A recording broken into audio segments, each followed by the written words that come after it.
I say first of all what an enormous privilege and pleasure it is for Sarah and I to be here at this great college.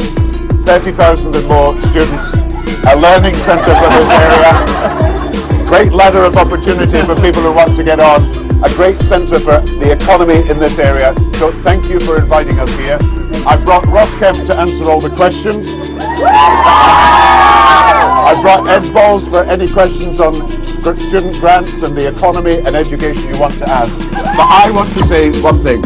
There are more students now in our country than ever before in our history. There are more college students than ever before in our history. There are more apprenticeships in our college and in our colleges and in our institutions of further education than at any time in our history. There are more women students than at any time in our history.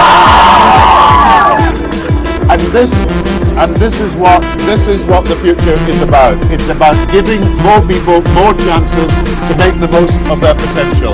And people ask me why I believe in fairness. I believe that everybody should have the chance to realise their full potential and fulfil their ambitions to the fullest possible. And that's why fairness is in my DNA, it's in my bloodstream, it's in what I think, it's in the soul of my being. And you know, when we had an economic recession 2 years ago, we didn't stand back and do nothing. When the economic recession hit us, we said, what can we do to help people through this? And if we hadn't been there to help people stop being unemployed, to help people get their savings safe in the banks, to help people get through the difficult times, to help small businesses, if we, the Labour government, had not been there, there was nobody there to help people through this crisis. And I want to say also, if we are not there now,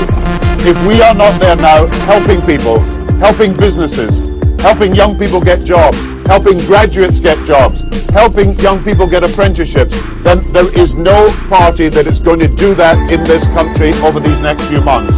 And I say we are the only party that can take us through this economic recession. And we are the only party that can ensure that all the time over the next few months we'll be creating jobs for students leaving colleges, apprenticeships for young people, new college and university places, because we have a policy, a serious policy. We believe in the future.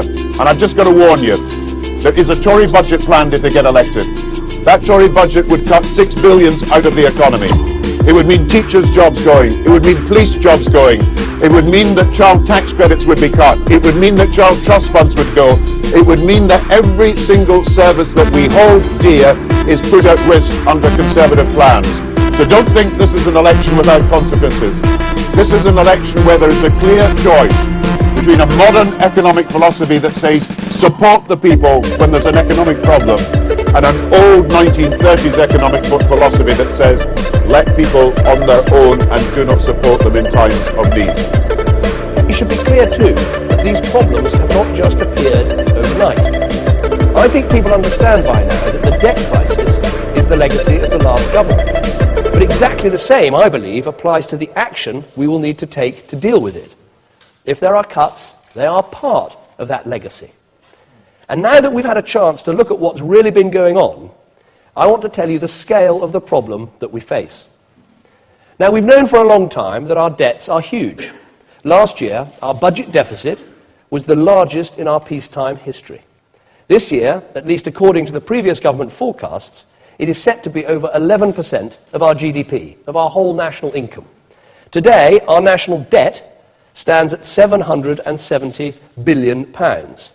Within just 5 years, it is set to nearly double, to £1.4 trillion. To put it in perspective, that is some £22,000 for every man, woman and child in our country.